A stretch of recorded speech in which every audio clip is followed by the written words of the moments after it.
तो प्रीति यादव की मौत में एंगल तो बहुत है, एक फिरौती का एंगल हो गया, दूसरा ये कि 2 महीने पहले ठीक उनका जो एक वायरल पोस्ट हुआ था उसको लेकर, अपर्णा यादव को लेकर, लेकिन उस वक्त तो अपर्णा यादव ने सब शांत कर दिया था। टूर पे चली गई थी प्रीति यादव और बच्चों के साथ कि भाई सब कुछ ठीक है, केवल अफवाहें, कुछ गलतफहमी थी।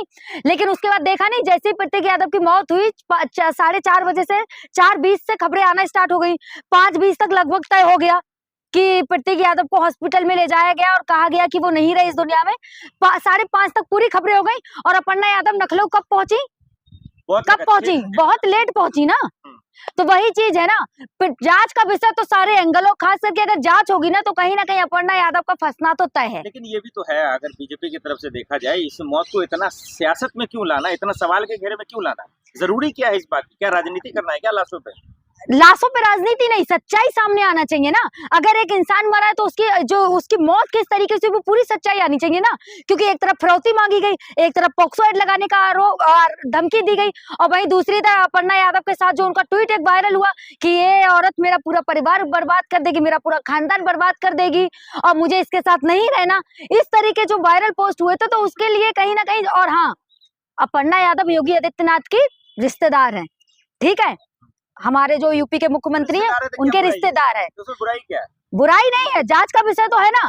क्योंकि देखिए कहीं ना कहीं ये भी हो सकता है कि ये लोग चाह रहे हैं यूपी में कि प्रतीक बीजेपी ज्वाइन कर ले, ताकि अखिलेश यादव के सामने तो कोई खड़ा हो जाएगा ना बोलने वाला। अगर भाई होगा तो अखिलेश यादव कहीं ना कहीं चुप रहेंगे, क्योंकि वही बात है ना कि अखिलेश यादव परिवार के लिए ज्यादा समर्पित है अपने। तो लोग ये भी तो कह रहे हैं कि अखिलेश यादव ही राजनीति कर रहे हैं, मिलने के लिए गए लाश को देखने भाई को, तुरंत कह दिया जांच करेंगे, जांच करवाएंगे, तब पता चलेगा मौतें कैसे हुई। भाई अखिलेश यादव भाई है, ठीक है, भाई को भाई का बहुत दर्द होता है, भाई अखिलेश यादव के अंदर भी था। और भाई अखिलेश यादव के अंदर इतने प्रेम था ना अपने भाई से, जैसे ही मिलने का उन्होंने, जैसे ही डेड बॉडी देखी तुरंत बोले जांच का विषय, जांच होनी चाहिए। क्यों? क्योंकि अखिलेश यादव को सब पता था कि धमकियां मिली हैं इनको। भाई भाई को नहीं बताएगा कि मेरी वाइफ के साथ मेरे रिश्ते कैसे हैं, मेरी वाइफ क्या कर रही है और मुझे किस चीज के, भाई नहीं बताएगा क्या एक भाई को? और भाई देखा नहीं, जो लोग एक कह रहे हैं ना कि अखिलेश यादव जांच की मांग क्यों कर रहे हैं, सबसे पहले कार्रवाई तो उन लोगों पे होनी चाहिए। क्यों? क्योंकि अखिलेश यादव अपने जो भतीजे भतीजी है ना, जो भतीजियां हैं, उनको देखा नहीं कितना एक स्पेशल मूवमेंट वायरल हुआ था, उसके बीच की चॉकलेट फाड़ के दे रहे थे। तो वही चीज है ना, योगी आदित्यनाथ का फोटो काहे नहीं वायरल हुआ ऐसे? ये भी योगी आदित्यनाथ भी तो गए थे ना, क्योंकि अपर्णा जी के तो रिश्तेदार हैं, तो योगी जी भी गए थे ना श्रद्धांजलि देने। योगी जी का कोई फोटो ऐसे वायरल हुआ? लोग अब यहाँ से भी सवाल कर रहे हैं कि जो पोस्टमार्टम रिपोर्ट आया उसमें खून का थक्का था, चोटें बहुत थी उससे पहले, क्या ये भी एक सवाल खड़ा कर रहा है? सवाल तो बहुत है। क्यों? क्योंकि पहले कहीं ना कहीं कुछ मीडिया चैनलों ने ये दिखाया कि खाने में कुछ तरल पदार्थ मिले हैं जिनकी वजह से उनकी मौत हुई है, और कहीं ना कहीं कुछ चीजें ऐसी रिपोर्ट में आई जिनसे कार्रवाई की मांग तो होती है, और कार्रवाई जब होगी तो जितने भी दोषी हैं सभी पकड़े जाएंगे, और खास करके जितने भी अभी लोग कह रहे हैं ना कि कार्रवाई ना हो, कहीं ना कहीं वो भी इसमें शामिल जरूर नजर आएंगे। मेडिकल रिपोर्ट पे भरोसा किया जाना चाहिए। हाँ, थक्का था, चोटें लगी। मेडिकल रिपोर्ट पे क्यों नहीं भरोसा करेंगे भाई? सभी लोग आजकल मेडिकल रिपोर्ट पे ही भरोसा करते हैं, और डॉक्टर जब चेकअप करेंगे तभी तो सच्चाई बाहर आएगी ना कि क्या था ना क्या नहीं था। क्योंकि पहले डॉक्टर्स ने कहा कि तरल पदार्थ मिले हैं, जहर की आशंका है, वही दूसरी तरफ 2-3 घंटे बाद अपर्णा यादव मिलने आते, उसके बाद डॉक्टर कह देते हैं कि अपनी मौत है इनकी, कुछ उनको जो एक रोग बताया गया वो है इनको। तो ये कहा था ना, तो कार्रवाई का विषय तो बनता है ये। अब सिर्फ 2 सवाल है, एक तो ये कि क्या और भी सबूत के तौर पे कॉल रिकॉर्डिंग्स होंगे, हाँ। जो बात हुआ, सीसीटीवी फुटेज होंगे, उनके घर में लोग होंगे, क्या उनको भी पता नहीं होगा? ये तमाम सबूत कहाँ चले? क्या ये भी एक शक के दायरे में है? आखिर वो चीजें क्यों नहीं आ पा रहा? शक के दायरे में तो सभी है। अब देखिए, सबसे पहले तो उनकी जो जांच होनी चाहिए, वो जो डॉक्टर की रिपोर्ट आई उसको मानना चाहिए। पोस्टमार्टम तो रिपोर्ट साफ साफ बता रही है कि भाई चोटें आई कैसे, पहले ये बताइए शरीर पर। अगर कोई जिम करता है उसके शरीर पे चोटें नहीं होती, उसके शरीर पे केवल जो वेट उठाने का जो निशान होते हैं ना, वो बॉडी पे बनते हैं, जैसे 6 पैक वगैरह। तो उनके शरीर पे वो सबको पता है कि वो जिम ट्रेनर है, बॉडी बिल्डर है, ठीक है, तो वो उनकी मौत ऐसे तो हो नहीं सकती। और वहीं साथ ही साथ रिपोर्ट में आया कि कुछ दिन 3 दिन पहले ही उनको एक हार्ट अटैक आया, उससे पहले एक माइनर हार्ट अटैक आया, ठीक है, उससे 3 दिन पहले जब एक हार्ट अटैक आया तो अपर्णा यादव आई थी, हॉस्पिटल में एडमिट किया गया। मतलब मैं तो अपर्णा यादव को कहूँ, भाई तुम्हारे पति को हार्ट अटैक आया था 3 दिन पहले, आप कैसे चली गई फिर उनको अकेला छोड़ के? तो राजनीतिक काम तो होते ही है ना प्रियंका जी, तो जाएंगे राजनीतिक काम। मतलब अपर्णा यादव के लिए राजनीति ज्यादा जरूरी है, अपना पति जरूरी नहीं है।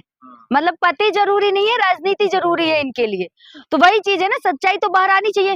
क्योंकि इनके अभी कुछ महीने पहले चैट भी वायरल हुए थे, अपर्णा यादव ने खुद बोला था ना, पहले तो चुप्पी साध ली, फिर उसके बाद तुरंत चली गई। आप बाखूबी इस तकलीफ को समझती है ना। मियाँ बीवी में तो होता ही है आनन बानन, थोड़ी मोड़ी लड़ाइयाँ तो मियाँ बीवी में होता है, लेकिन इतना ज्यादा नहीं होता कि हम सोशल मीडिया पे ही डाल दें तो कि फिर ये मेरा माफी घर बर्बाद कर देगी, कि ऐसा कर देगी। इतना नहीं होता। होता है, हर पति पत्नी में होता है। कमरे के अंदर क्या होता है वो कमरे की बात होती है, या लड़ाई झगड़ा क्या होता है वो केवल आपसी परिवार में ही रहता है, ना कि सोशल मीडिया पे पूरी जनता को बताने के लिए होता है। आपकी वीडियो को लोगों ने देखा तो ये भी कह रहे हैं कि अखिलेश यादव, डिम्पल भाभी या जो भी समाजवादी पार्टी के लोग, हाँ। ये लोग नाटक कर रहे हैं। दरअसल भाई का बदला नहीं ले रहे हैं, उस पर राजनीति कर रहे हैं। भाई इसमें कौन सी राजनीति होगी, ये बता दीजिए। कौन भाई नहीं चाहेगा कि मेरा भाई कैसे मरा है भरी जवानी में? अभी बूढ़े तो हुए नहीं है, ठीक है, अभी तो 35 साल ही एज है। अभी तो जवानी कहेंगे ना, क्योंकि हमारे मोदी जी अगर 75 साल के वो अगर जवान है तो ये तो बहुत, तो ये तो बिल्कुल यंग युवा पीढ़ी के हुए। तो युवा, हाँ, अपर्णा जी को शिकायत दर्ज करानी चाहिए। तो अखिलेश यादव भाई हैं, धर्मेंद्र जी भी उनके बड़े भाई हैं। तो अखिलेश यादव ने कह नहीं दिया? अखिलेश यादव ने सबसे पहले कहा कि कार्रवाई होनी चाहिए, जांच होनी चाहिए। दूसरी बात, अखिलेश यादव ने जब पोस्टमार्टम हुआ था तो अखिलेश यादव ने कहा कि पोस्टमार्टम की रिपोर्ट सामने आनी चाहिए सबके, कि क्या हुआ क्या नहीं। वहीं पहले जब रिपोर्ट आ रही थी तब क्या कहा था कि भाई इनको कोई तरल पदार्थ है रिपोर्ट में, फिर उसके बाद खून के थक्के दिखाए, फिर चोटें लगी। ये इशारा किस तरफ है? Madam CM Yogi ji CM है वहाँ के, अब वो अपर्णा यादव उन्हीं की रिश्तेदार है। योगी जी बताने के लिए रंगदार का हिम्मत है कि उस पर अटैक कर जाएगा, ये भाई डेट है, इसलिए तो वो चुप है। वो लोग, अखिलेश यादव भी ना विपक्ष के नेता रहे हैं यूपी में, ठीक है, और योगी जी के ना टक्कर में खड़े होते हैं हमेशा यूपी में, ठीक है। तो योगी जी आपको इतना होना चाहिए, आपकी अपर्णा यादव जरूर रिश्तेदार है, और उसके लिहाज से डिम्पल यादव भी योगी जी की रिश्तेदार है, ठीक है। ये भी मैं आपकी मानसिक दुरुस्ती के लिए बता दूं कि डिम्पल यादव भी जो है वो योगी आदित्यनाथ की रिश्तेदार है। तो हाँ, जो प्रतीक यादव की मौत हुई उसकी सच्चाई बाहर आनी चाहिए, और मैं तो ये कहूंगी सभी सपा कार्यकर्ताओं को एक साथ जुट होकर कराना चाहिए जांच, जिससे कि उनकी मौत किस तरीके से हुई वो सबको पता चलना चाहिए। आखिरी सवाल, क्या यूपी में चुनाव है जल्दी विधानसभा के, क्या उसको एक एंगल से देखा जाना चाहिए? लोग कह रहे हैं समाजवादी पार्टी बीजेपी से पढ़ना चाहिए, इस वजह से भी लोग उसको इतना तूल दे रहे हैं। देखिए, तूल तो तब भी नहीं दिया था अखिलेश यादव ने जब मुलायम सिंह की डेथ हुई थी, वो तो चुनाव से ठीक कुछ दिन पहले ही हुई थी, तब तूल उस बात को नहीं दिया था, क्योंकि चुनाव से बिल्कुल अलग है, ठीक है। और अब तो उनके भाई की मौत हुई, अभी तो चुनाव में बहुत टाइम है, 27 में चुनाव है भाई, 27 लास्ट तक, तो अभी बहुत टाइम है, ठीक है। और अभी मौत हुई है, अभी क्या किस लिए हुई है वो सच्चाई तो बाहर आनी चाहिए ना। कौन जिम्मेदार है इसका, आपको क्या लगता है कौन जिम्मेदार है? मुझे तो यही लगता है कि जिस तरीके से धमकियां मिल रही थी उनको, करोड़ों रुपए की धमकी मिल रही थी, पॉक्सो एक्ट लगाने की बात की जा रही थी, और कहीं ना कहीं इस मामले में अपर्णा यादव पे भी कहीं ना कहीं जांच तो होगी, क्योंकि जो कुछ महीने पहले उनकी जो चैट वायरल हुई तो उसकी क्या सच्चाई है, क्या सच में अपर्णा यादव परिवार बर्बाद करना चाहती है। और दूसरा एंगल इसमें यह भी आ जाता है, क्योंकि देखिए अपर्णा यादव पति हैं, पति से तो कहेंगी कि आप बीजेपी में आ जाइए, अखिलेश यादव के सामने ही खड़े हो जाइए, तो कहीं ना कहीं ये चीज से तो है, और ये सब चीजें सामने आएंगी। और मैं तो ये कहूंगी भाई सच्चाई सामने आनी चाहिए, सबसे बड़ी बात की मौत हुई किस तरीके से वो बाहर आना चाहिए। बहुत शुक्रिया।